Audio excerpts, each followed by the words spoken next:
So, for your hip replacement, what was the biggest struggles or limitations that you experienced before you had the procedure done?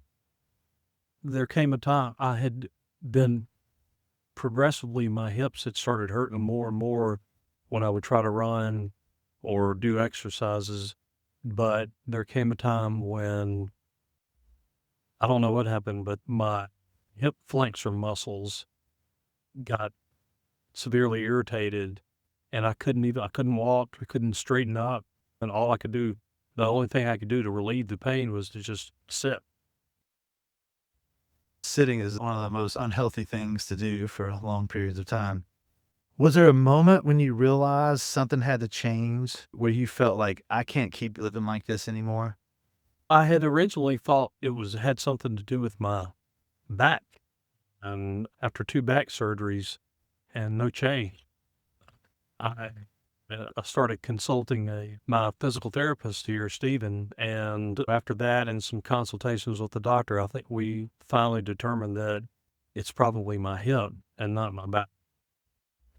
So, two failed surgeries to then find a surgery that was actually helpful. That's correct. And you've already had one replaced and you're about to have your other one replaced as well. That's correct. I've had my right hip replaced in February. In a week, I'll have my left hip replaced. So, February, we're looking at 4 months post op, something Yep. like that. Okay. How was your daily life impacted physically and emotionally by your hip pain? You hate to go out in public because you can't even stay up long enough to make a run through the grocery store. Literally, all I could do was get out of my truck, and within 5 or 10 minutes, I could barely stand up. And especially waiting in line, if I had to wait in line anywhere, it was terrible. Just standing still was really painful. But the emotional part is I'm 55, but I consider myself to still be young.